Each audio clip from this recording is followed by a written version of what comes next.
see, well, it's 80% women, and men hate church and spirituality because they have to sit still and they have to be receptive. There's nothing more threatening to a male than to be receptive. I mean, just think about it sexually. Maybe that's why gay men are more ready for it. Because to be actually receptive to God, he, she, God doesn't have a gender, but on the other hand, in the scriptural imagery, and in fact in the experience, God, as we just heard an exercise earlier this morning, takes the initiative. Right. And we, it's often said the human soul is female, we, male or female, are receptive to God's act. God is the lover. And Peter, when he was getting his feet washed, he thought that was the couldn't. Yeah, and it's true that Jesus and Rama, are male, even in the human sense, but God is herself, himself, whatever is beyond gender, and still, in practice, has that, takes the initiative, ravishes us, with his love, and that's a real threat to the men. That's one reason they so hate gay men, because you're not real men, and you're scaring us to death because we have this feminine side of us. Oh, it's a threat. So really, as you're bringing up, this whole imagery, this whole reality, of sexuality and gender roles, is really tied up with mysticism. And whether we can get beyond it to real psychological and spiritual health to integrate all these things in ourselves, so we're no longer threatened, either by people who are different from ourselves, or by God coming into our lives and taking the initiative.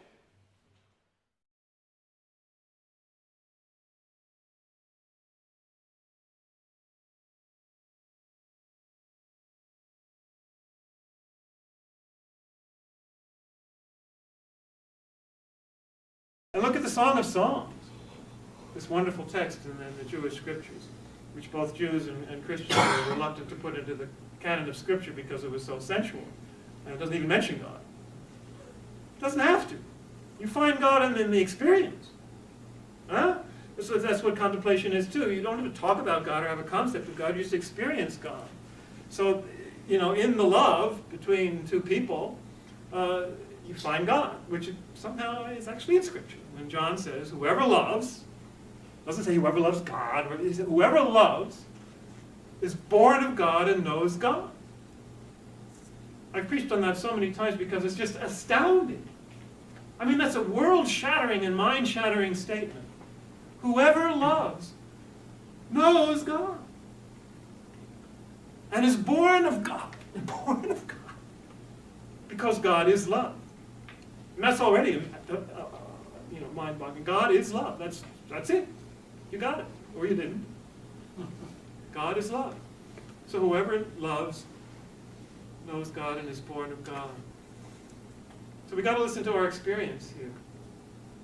So when you get, for example, a gay or a lesbian person, discovering him or herself, discovering the pull to love, the attractions of love, the letting their heart become vulnerable and defenseless in the face of another, and feeling the vulnerability and the tenderness and the tentativeness of their own heart and their own emotions, and how delicate and how fragile that is.